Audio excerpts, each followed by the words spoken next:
fairly unpalatable and they just won't eat them, but they need to get them.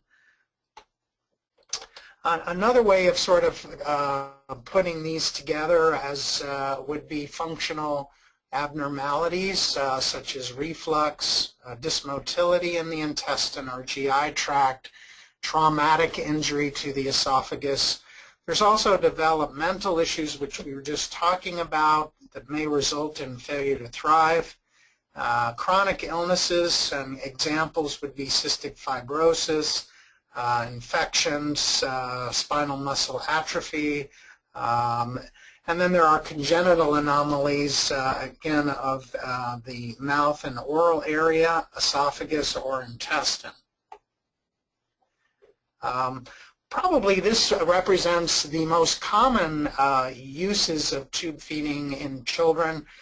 It would be your preterm or premature infants who are particularly at risk. Infants who have congenital heart disease are often very sick with their heart problem or surgery, and they require supplementary nutrition. Cerebral palsy is a very large group, and in this particular group, anywhere from almost 60 to 90% depending on the type of cerebral palsy, have difficulty feeding.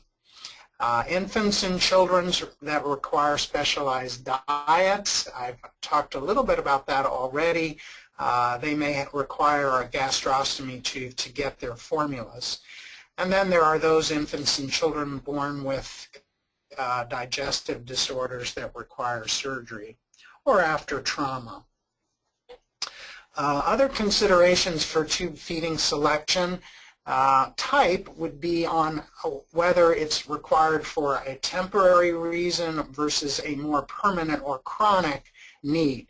So our job is to assess these indications in prognosis, evaluate the ability to tolerate and increase oral feedings to guide us into the right choice of what tube feeding to use. If we need to bypass the stomach, that might be another reason to adjust what choice we make for tube feeding, and also to consider whether venting or decompressing the GI tract is necessary. There may be mechanical or functional obstructions or the prevention of aspiration, reflux, and vomiting. A little bit about the history of feeding tubes. Well, actually the earliest reports of any kind of tube feeding were via the rectal route, and that was over 3,500 years ago in some Egyptian report. And pretty much that's been the way feedings have been done until more recently. In fact, the earliest report of a tube going into the stomach was at the end of the 1500s, and then in the 17th and 18th century there was the development of leather or hollow tubes. In the 19th century, rubber tubes. There was the first report of a gastrostomy in 1845, and just this past century was where there was a rapid development of the technology of different formulas, better tubes, better material, and pumps, which brings us up to our current feedings. Now it's important to know the terminology. So these are the different types of tube feeding. As I mentioned, classified by where they're placed and where the feeding goes. So there's the NG or nasogastric, orogastric tubes.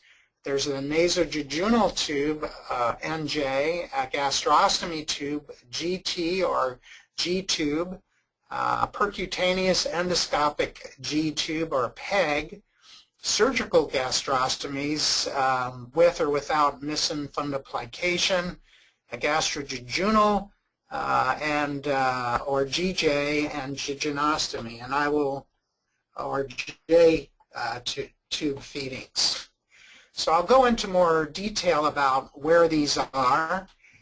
So there's the tubes that are placed in the nose area. So you have your nasogastric tube, but if it goes farther than the stomach, it becomes a nasoduodenal tube. And if it goes even farther into the small bowel, then that would be a nasojejunal tube. Then there's the gastrostomy tube and the jejunostomy tube. The OG tube is a tube that's placed through the mouth rather than the nose and going either to the stomach, duodenum, or jejunum. Now here are the tubes that are placed through the skin, and if it goes directly in the stomach, we call it a gastrostomy tube. If it goes directly into the small bowel and the jejunum, it's called a jejunostomy. And then one can convert the gastrostomy tube to pass a tube all the way through the stomach into the small bowel, and this would be your GJ tube. Now that you know the different types of feeding tubes and tube feedings, we can discuss the advantages and disadvantages of each one. For the nasogastric tube feeding, it has the advantage of being temporary. It can be removed if it's not needed. It can be taken out during the day and placed back at night, depending on the capabilities and the interest of the patient and or family. There's also the possibility of using these tubes for venting, but it really depends on what type of tube if you're going to do venting. And it also has the advantage of not requiring surgery. So it is temporary and doesn't require the surgery. Disadvantages, though, is it can affect feeding because it is in the patient's nose or throat, and placement can be, of course, uncomfortable and require maintenance. We can teach families, though, how to place it and take care of it. Because it is in the nose, it can cause irritation, including sinusitis or trauma to the tissue, and there are risks of reflux, vomiting, and aspiration because we're forcing feeds into the stomach, so it depends on how well that is tolerated. Now, a nasojejunal tube, again, a tube going from the nose into the small intestine, has the advantage of bypassing the stomach if there are feeding problems related to the stomach, as exhibited by reflux, vomiting, delayed gastric emptying, or aspiration. So if that's the case, then we think it's going to be temporary. This has an advantage. It doesn't require surgery to place, but the disadvantages are as follows. This kind of tube can get clogged, and then you have to take it out and replace it, and it requires fluoroscopy or x-rays to place. It's not always useful for venting. Because it is in the small intestine and bypasses the stomach, you can get diarrhea and malabsorption depending on how you use it and what formula. And because it's in the nose and throat area, it can cause problems like sinusitis or tissue trauma. It can be used for continuous feeding, which requires a pump. Gastrostomy tube feeding has the advantage of being fairly easy to maintain with proper training. It takes the feeding tube out of the nose and throat area, which can improve oral feeding. It can be used for venting as well as feeding, and it does provide a more secure access to the stomach. So that's good for maintenance care. Now, the disadvantages are that it does require surgery with its associated risks, and that there is a risk of reflux and vomiting and aspiration because you're putting the feed directly into the stomach, in which case, in some cases, we do fundoplication or a surgery to prevent reflux or vomiting. And then there are problems of the skin and tract to the stomach that you need to take care of with this type of tube feeding. Now there's gastrojejunal tube feeding, which has the advantage of both allowing venting and feeding at the same time. It's particularly good to decrease the risk of reflux and aspiration, you don't have the irritation and injury to tissues above the stomach. The disadvantage is, again, maintaining this tube, because if it comes out of place, you have to use x-rays, sometimes even anesthesia, to replace the tube, and you need expertise on doing that.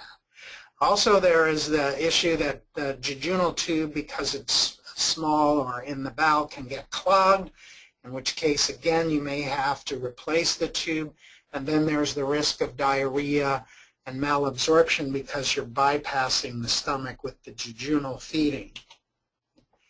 Now, jejunostomy tube feedings have the advantage of bypassing the stomach if there's problems with oral and gastric feedings, and it provides a more secure access that you don't have to have as much trouble replacing the tube. It can be done just with teaching, and it's a fairly secure way of giving those feeds. It has the disadvantage of requiring surgery with its risk of complications and anesthesia, a risk of diarrhea and malabsorption. You may need to do continuous feeding, and it cannot be used for venting. So how do we decide which feeding tube to use? So for the NG tube, we like to use if it's temporary to try to see how the patients will do and that they don't have significant problems related to the stomach, including vomiting, reflux, and aspiration. We like to use the G tube for patients who we expect will need the tube for a longer time, that these patients do not have significant vomiting, reflux, or aspiration risks. The GJ tube is for those patients who need access to tube feeding for a longer time and may need and do have a risk of reflux and aspiration. And the jejunostomy is the same as the GJ tube, but they don't really need the venting. They just need access to the small intestine. Now, tube feeding improvements. This is where there have been development both in how we place the tube, and we'll talk about the gastrostomy first.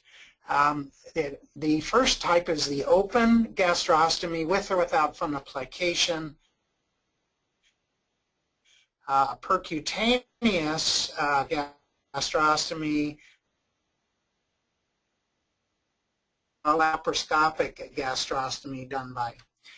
This was actually the first surgical gastrostomy that's still used today, developed in 1894, called Stam gastrostomy. And what you have are sutures that form a purse string around the opening in the stomach, and this is sutured to the abdominal wall for a very secure access to the stomach. That particular type requires making an incision into the stomach. Now this is the percutaneous type. This is the endoscopic one, where you put the endoscope into the stomach using light and pressure. You can locate a site to place the gastrostomy tube. There is a space between the stomach and the abdominal wall. And then a needle is placed that has a wire in it that's passed out. It's then grabbed by the endoscope and pulled out through the patient's mouth, and then attach a feeding tube, which is then pulled back through and out through the abdominal wall to leave the gastrostomy tube in the stomach. The percutaneous gastrostomy by interventional radiology is done by looking at it through radiology. They can identify the stomach, and they put a needle in, and they put little devices which tack the stomach to the abdominal wall, and then they dilate the tract, and then they put in a feeding tube with a balloon in it to secure it in place, and they have a bolster on the outside. Then there is the laparoscopic gastrostomy tube feeding, where tube placement, where they put a trocar or a device in and put air in, so it's a little tiny hole, not a large incision. They can see the whole stomach, and then they can make the incision and put a flat button in place and suture it into the wall of the stomach, as well as the abdominal wall, to keep it very secure. Now, what about improvements in the type of tubes we use for tube feeding or venting? Well, I think the big advance had been the type of material to have very soft, not stiff tubes. They have different kinds of openings, and they have a guide wire that can be passed into them, and they can be weighted at the end, but they're very soft when you take the guide wire out, and once they're coated with mucus, they can be well tolerated for long periods of time. Sometimes we leave them in for months. Then there are decompression tubes, which are stiffer, so they're less comfortable, but they're used to evacuate the stomach, and they have two channels where you can flush from one to the other to keep the opening. This one is a Rapoglo tube. It's used for infants, and this is for older patients. Also, these tubes can be put to gravity drainage to decompress the stomach, or you can hook up a device, including what's called a ferro bag. This is a syringe that's suspended. The feeding is going in through here, but any air or decompression can come back up into this syringe or a ferro bag to allow feeding and decompression at the same time. Now, there are various types of gastrostomy tubes. There's a high profile and a low profile. The low profile is flat in, whereas the high profile hangs. This one has the advantage if the child or patient is not that mobile and you don't really need a flat one. These have some advantage. They also have the advantage of a variable length here, which you can adjust between the balloon, which is in the stomach, and the bolster on the outside, which holds it in place. This one is also made of soft material. It's called a MIC gastrostomy. A Malacot is this one is made of latex. We don't use that as much. It can be made of other material, but it's like a mushroom with holes in it, and it's very good for decompression and drainage, as well as feeding. Then there's the old Foley catheter, which was actually the very first type of balloon catheter. It's used in the kidney and bladder areas, and it was originally made of PETs, and now it's made of better material that's available too. Now, the low profile are the ones that are most preferred in pediatrics. They're flat. They have a balloon. This is called a Mickey button. The first one was a barred type, where you have to put a device, it's like a pole, a small stick, into it to stretch it out, and then you can insert it or take it out if you have that. AMT makes another type that's like the Mickey button, but they also make one that's like the barred. And then there's the cubby with a little different design to hold it on the surface of the skin. So we try the different ones depending on the issues or problems the patient may be having. Now, this is the MIC gastrostomy tube that we place by pediatric surgery. This is the bolster and something to hold it in place. This is a laparoscopic one that's placed, and there's the extension tube on it. This is one of our percutaneous endoscopic ones with a cross piece to hold it. And this is the Mickey button with a very established track. This is the gastrostomy with this device can be taken off or locked in place to do feeding or venting. And then these are different ways to anchor the tube. If it's these pegs, you can put it through a nipple. We use a cross piece. We can use a Surgiflex or sort of a tube gauze, so we don't have to use tape to hold it straight out. And then this is also using a nipple and cutting a hole in it, and then using gauze to hold it in place without tape. Now these are the different feeding techniques. There's bolus feeding, which is fast and efficient. You just use a syringe. It can go through the nasogastric or through a gastrostomy tube, versus a continuous feeding, which requires a feeding bag, a pump, which in some cases can be put in a backpack, but that pump then runs the feeding into the feeding tube continuously.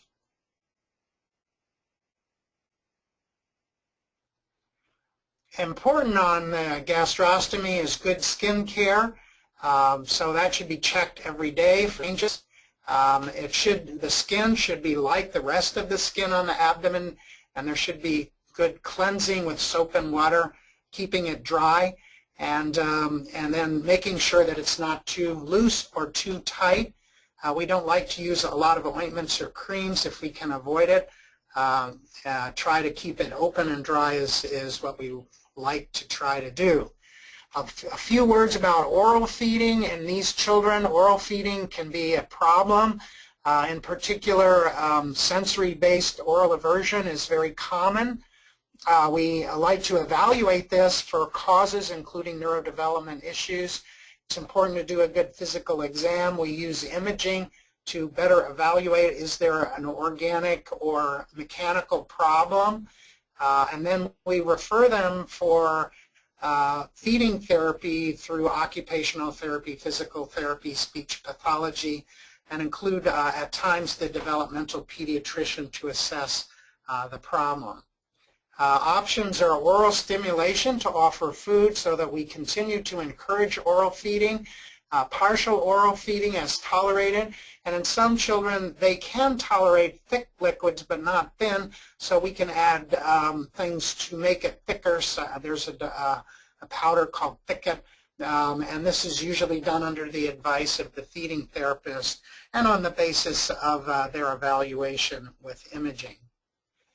So in summary, this should improve your understanding about the development of tube feeding, the types of tube feeding, the choices, and of course I want to remind you, we don't like to have to do tube feedings, but it's so important to maintain nutrition and hydration. That's why we do it, and we try to do it in a safer way than to have to do it intravenously. So these children are growing. We need to make sure they get good nutrition, hydration, and in some cases medications, which might be their formulas if they have a genetic disorder that requires it. And the choice of it really depends on weighing the risks and benefits, and I hope that this talk will give you more information about how we choose, what we choose, and the importance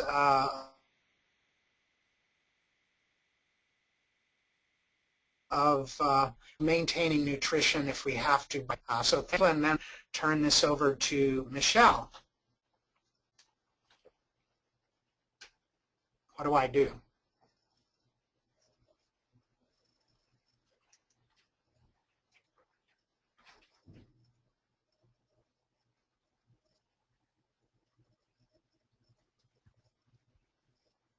Okay, thank you very much. Thank you very much, Dr. Bergquist. Okay, thank you. Thank you very much, Dr. Bergquist and Pip. And I also would like to thank two wonderful moms of tube-fed children who also helped me with this presentation, Rachel Ween and Ann Hall. I'm really pleased to be able to speak with you today about my experience of raising a child with a feeding tube. And obviously what worked for us is not necessarily what's going to work for everyone else, but I also feel like it's very important for parents and providers to hear from parents about the roadmap that we've all created for ourselves. And as with many children, my son had a number of issues outside of the feeding tube and a lot of different other specialists to manage, and I recognize that that's true for many parents, but we'll just be talking about the tube feeding element today. So a little bit about our history. I think about our experience as before the feeding tube and after the feeding tube. So the before was the period up to and including May 22nd, 2010, which was when my son Liam was born. And I had given birth in 2007 to a healthy daughter, and Liam was born at over 9 pounds full term. So I really considered myself immune to having a child with any sort of health or developmental complications. We live only 10 minutes from a children's hospital, but I'd never even given a thought to what was going on behind those doors. The after began the next morning when Liam was just 1 day old, and he began to vomit after every feeding. He spent 3 days in the NICU, then came home, and then 2 weeks later he was admitted again, and he spent 2 months in the NICU, where he was diagnosed with failure to thrive and began to be fed via the NJ tube, which Dr. Berquist described. So it went through his nose into his intestine. He, after several weeks, transitioned to an NG tube and then to a G tube, and he has been G tube dependent for 4 years until very recently. So here's a picture of Liam when he was in the NICU at about 4 weeks of age. So although he was born at 9 pounds, by this point he dropped more than a full pound, or about 11% of his body weight, and he was being fed 24 hours a day via the NJ tube. And you can see the sock on his hand, and that was, we had to put that on because otherwise he would pull the tube out of his nose every day. So this brings me to the 9 main things I wish I'd known 4 years ago when the doctor told us that Liam was diagnosed with failure to thrive, and we began our journey of raising him with a feeding tube. The first thing that I wish I'd known is that it wasn't my fault.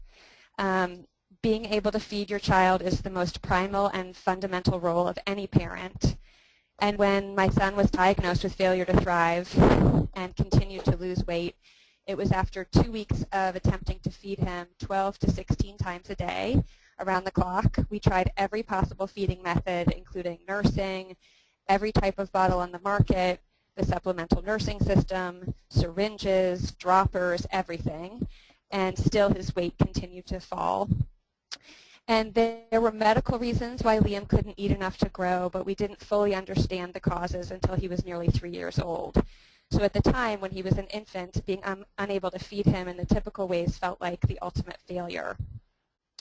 So for many different reasons, some children absolutely need a feeding tube, just like Dr. Berquist discussed, and it's nobody's fault. In our case, there was nothing we could have done to help him get the nutrition he needed in the typical ways, and having a feeding tube was the only way he was going to grow. In addition, one of the things we heard repeatedly, especially way at the beginning, was we did not want Liam to be diagnosed with intestinal dysmotility or to develop an oral aversion, because both of those were going to set us down a very long road without a clear end. And of course what happened is that Liam was diagnosed with intestinal dysmotility and developed a very strong oral aversion, so that by 3 months he wouldn't let anything even near his mouth, let alone in his mouth. And what I wish I could say to my former self and to other parents at this point in the process is that it wasn't our fault, it wasn't our failure, and his oral aversion was a completely natural response to all of his negative experiences with eating, as well as the necessary tests that were really essential but also pretty invasive that he had to have when he was only 1 day old. So it really, there was nothing we could have done to prevent that.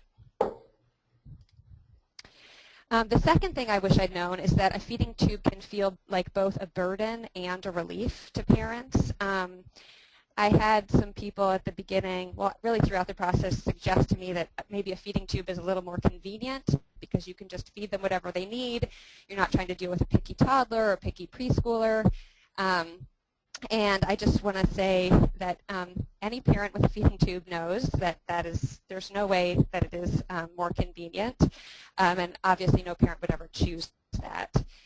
So aside from the fact that it's not more convenient, feeding tubes, although essential, really don't mirror the natural processes that we are hardwired as parents to provide for our children. So I expected the first few weeks to include me holding my son at night and falling asleep nursing him, and instead I was putting a tube into his nose and down his throat just to keep him alive so that he didn't starve.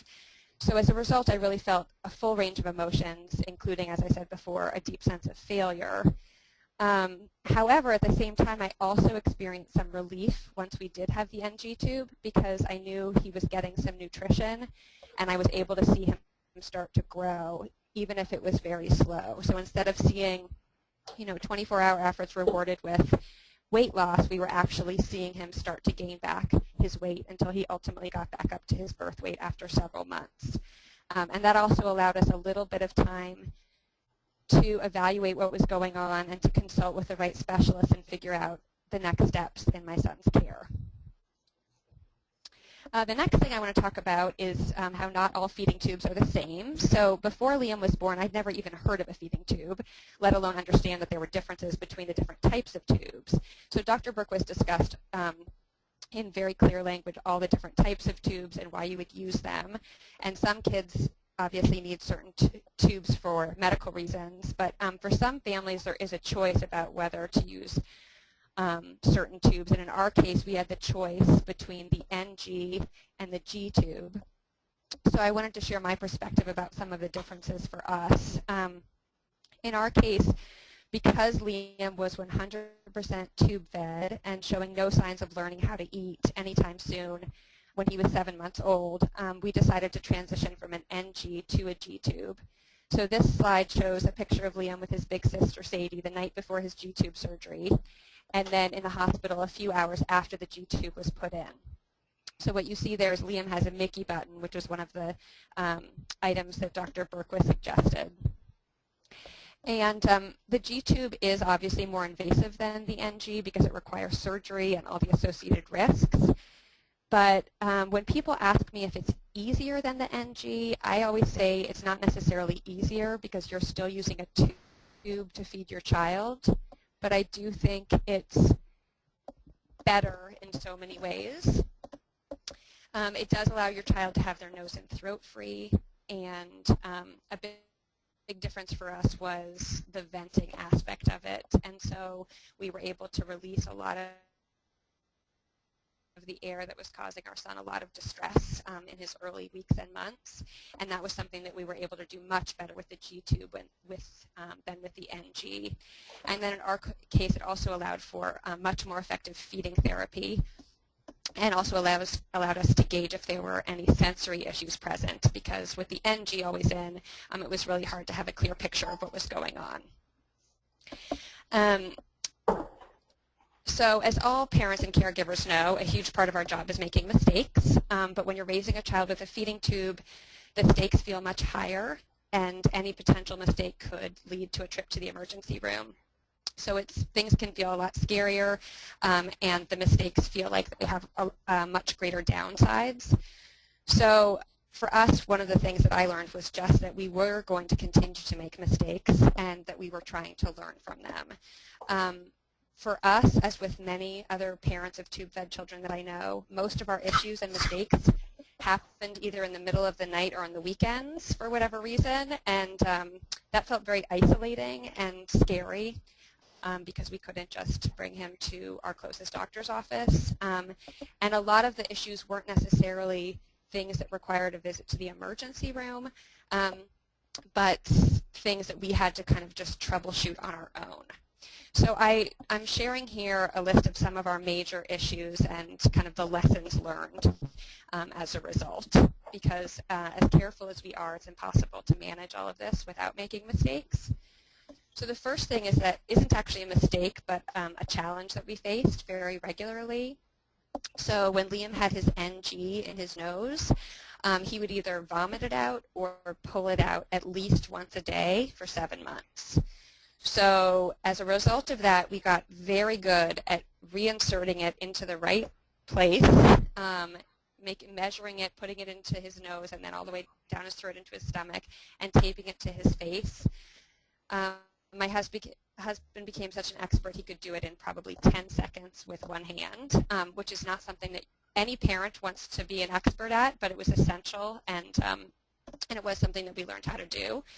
The second thing that happened was related to the Joey pump. So that's one of the feeding pumps that we needed to use when Liam had his NG. And we had to turn off the pump for some reason and then turn it back on, and it defaulted to the wrong rate. So he was supposed to get a certain amount of milk every hour, and it defaulted to a rate that was way too high for what was appropriate. And so he actually ended up waking up vomiting because he was getting all of this extra milk pumped into him. So that was obviously horrible as parents. We felt totally responsible, and it led us to never trust the technology. We always triple-checked it every single time in the future. The next example shows my desperate attempts to try to stay attached to our pre-tube life. So 7 days after Liam had his G-tube surgery, I took the kids to the park, basically to prove to myself that I could do it and that things were going to be okay, we could live a normal life. And then for a split second, I forgot that Liam had a tube in his stomach, and when I was taking him out of the baby swing, it came out, and so the kids and I ended up in the ambulance and went to the emergency room because the tube site was so new that it could have closed up very quickly. So that was kind of my warning shot to never again forget that Liam had a tube in his stomach, and now I am hypervigilant at all times. And then the last thing I wanted to touch on is that in terms of lessons learned is that there's a very clear reason why your GI doctor tells you to change the Mickey button every 3 months. I was thinking it was kind of a suggestion, even though they were very clear to change it every 3 months, and I was trying to avoid unnecessary intervention for Liam, and so I waited a couple of extra weeks. But then what happens is that the balloon on the Mickey button can actually harden, and when we did change it, it caused him a lot of pain. So that was another lesson that I learned, is that I have to not go rogue about things and really listen, because there was a very clear reason for that. So one of the things that was a real challenge for us was trying to figure out how to fit everything into our daily life. And I would say for families, because it's so individualized, it's very important for every family to create their own system that works for them. The first thing I recommend, though, is writing everything down, including how much your child is getting, what they're getting, what type of formula or milk or blended food, what time of day they're getting it, and any sort of challenges that you may have faced throughout the day. And so for some parents, they want to have a more intuitive approach and just kind of try to follow the general meal times. For us, to try to make it at all sustainable, I had to get really organized, and I created a very strict schedule. So when he was a baby, we started out using a Joey pump, which was connected to his NG, and put milk in very slowly, 24 hours a day. So we did carry around a backpack with a pump in it at all times, and then we had an IV pole by his crib for the nighttime. And we would carefully measure the amount of milk he would need for 4 hours, put it in the bag, and then replenish the bag every 4 hours around the clock.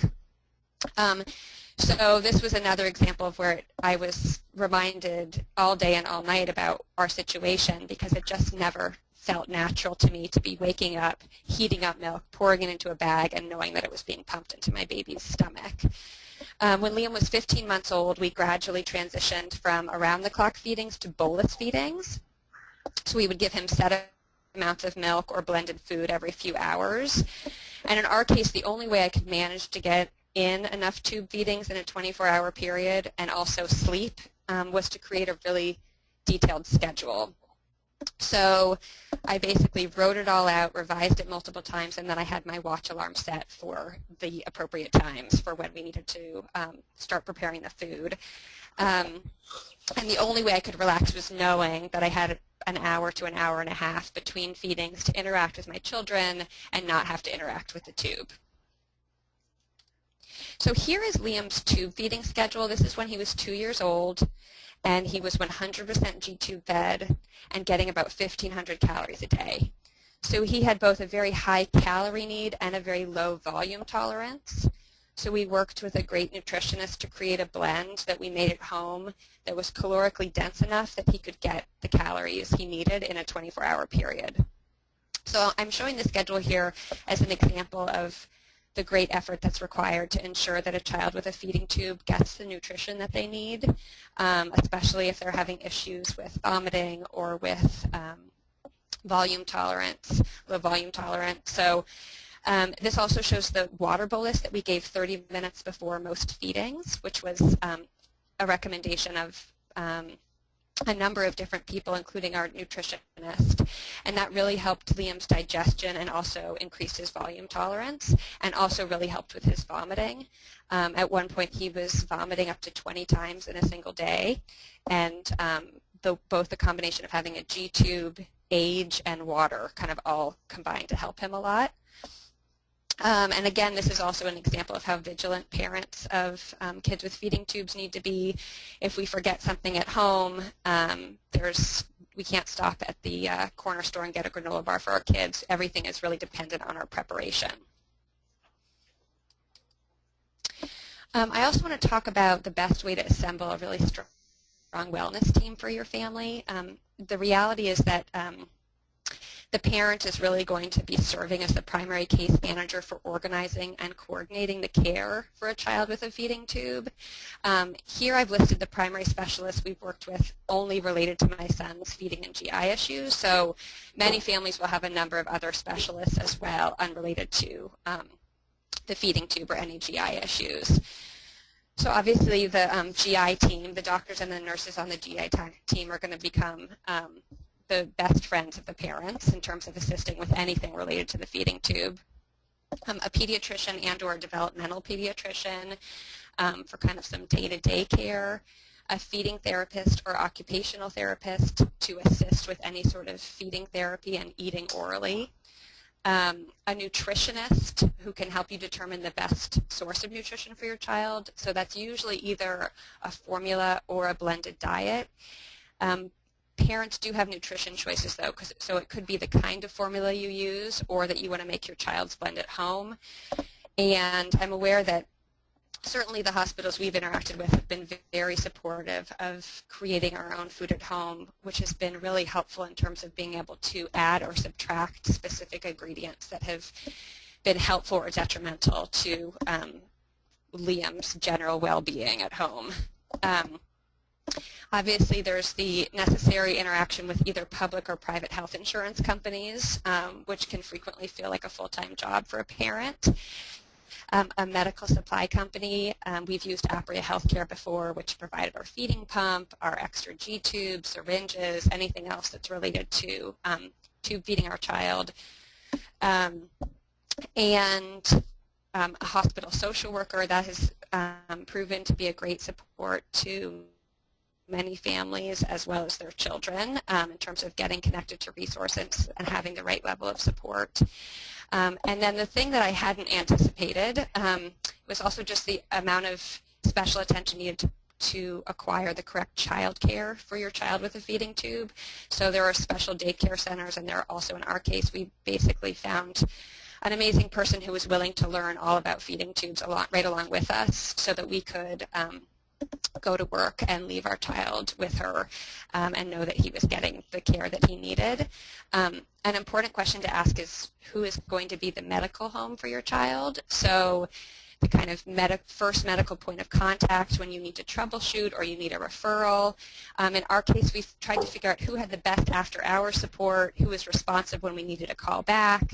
And what we ended up with was kind of a combination of having a really good pediatrician, a really good GI doctor, Dr. Berquist, and then adding our feeding therapist to that mix as well, because we could ask for different things from different doctors depending on what was going on. So some children will need to use a feeding tube for a very long time or even permanently for some or all of their nutrition.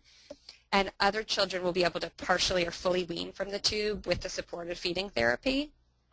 So There are all different approaches to feeding therapy and to tube weaning, and every family clearly needs to find the approach that's best for them. What I would say is that if the approach you've tried doesn't feel right, I really suggest that you keep looking because there are so many different approaches. So we tried 6 feeding therapists before realizing that Liam needed a really intensive model. And we went to the Star Center in Denver, which was amazing, and used a very comprehensive sensory-based approach that alternated occupational therapy and feeding therapy. He learned not to be scared of food. He built a foundation for his eating. And I'm quite sure that without the Star Center, he would be completely dependent on his tube. But instead, as of 2 months ago, July 25th, Liam is now eating all of his food orally and is not using his tube at all, although it is still in his stomach. And so that brings me to the importance of celebrating your victories. So this first picture shows our kids when they are reunited after Liam's trip to the Star Center, and we were celebrating that we'd found a place that could really help him. And I wish I had, my second picture I wish I had, but I somehow managed to never document this. I wish I had a picture of us tube feeding Liam when we were at the Y before swim class, or at my daughter's parent-teacher conference, or at a birthday party, because the reality is that was a victory too. Learning how to tube feed in public and to participate in some sort of social life has been really important. And as hard as it was, I do still feel like that was worth it. And then the second picture is this summer, and it shows my children sharing an ice cream cone, and I include it because every time I see Liam take a bite and enjoy food, I feel such deep gratitude for where we are and how far we've come. The last thing I'd like to say is just to parents that you don't need to do this alone. There are a lot of supports available. The Feeding Tube Awareness Foundation is a really tremendous resource. They have a great website and a great guide to tube feeding for families who are new to this. Family Voices of California has been great to us, and as Pip said, they have chapters throughout the country. I really suggest seeking out other parents, ideally through a support group or a parent mentor group, either through your GI clinic or a parent resource center. I will say that I tried going to a support group at the beginning, and it was excellent, but I could only make it there maybe 25% of the time because I felt so overwhelmed with the day-to-day that adding anything else felt pretty overwhelming. The other thing is that you may find yourself connecting informally with people. I've been really lucky to be able to create a community in my own neighborhood and in the towns close by mine. But online information is also incredibly helpful for the times when you can't manage anything else and you can't get together with people. There are a lot of online informational and support communities on Facebook and email listservs, and so the headings that I suggest are blenderized diet, feeding tube awareness, or pediatric feeding disorders. Those have all connected me with really good, helpful people. And then I also strongly recommend the book Far from the Tree by Andrew Solomon, which was an excellent book that helped me feel a lot less alone. And with that, I'll turn it back over to Pip. Thank you, Michelle. We do have a couple of questions. We have 5 minutes left for questions, and we have a couple that have come in. So the first one for you, Dr. Bergquist. This person is asking 2 questions. Can you explain the process for permanently removing a feeding tube when it's time? And for tubes that required surgical insertion, will they require surgery to remove them? Well, the process for removing a gastrostomy tube is basically pretty simple. You remove the tube. Most of them are, again, a balloon, so you just take it out, and then you put gauze over the opening because it will close in most cases fairly rapidly. And then we expect that most of these, about certainly over half of them will completely close, but there are many which there'll be a pinpoint opening with feeding where there may continue to be some leakage. In which case you then have to either close it surgically or endoscopically. There are some techniques our pediatric surgeons are doing where they can go in and close it with an endoscope, or under anesthesia they may close over the opening. So we usually give it about 3 at least 3 weeks to see if it'll close. Otherwise, any surgically placed tube like that, that's how we go about it. I think that answers both questions, but yeah, that's great. Thank you. Michelle, there's a question for you. Do you have any suggestions on how to deal with very insensitive or sometimes insulting comments that parents get from family, friends, strangers about a child with a feeding tube? That is something that has been one of a very big challenge for us. A couple of things, usually that they are well-meaning comments, but usually they're not very helpful. And so sometimes I just smile and say, thank you for the suggestion. Like the number one suggestion I've gotten is, have you tried ice cream? Because all kids like ice cream, so you probably, all your problems will be solved if you give your child ice cream. And that's clearly not the issue. And so sometimes I would just smile and say thank you. Sometimes with people that I was really close with, I actually would send them an email with this great link on the Feeding Tube Awareness site. They have a section for friends and family, and there's a whole video.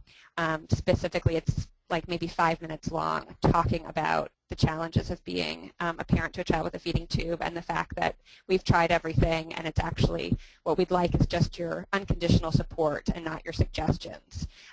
So those are the two primary things I've done. Thank you, Michelle. And then we have time for one more question, and this is for Dr. Bergquist. Based on your clinical experience, is there an average amount of time that children will use or need a feeding tube? Yes. So we do tailor it to the type of condition. As I mentioned, those that are, some of them are put in because they can't eat and they won't be able to eat because of a fixed problem. In the case where it may be a oral aversion type of situation, most of them will be able to transition if there's no other gastrointestinal problem somewhere between the ages of 4 to 6, depending on many factors, much of which Michelle has described.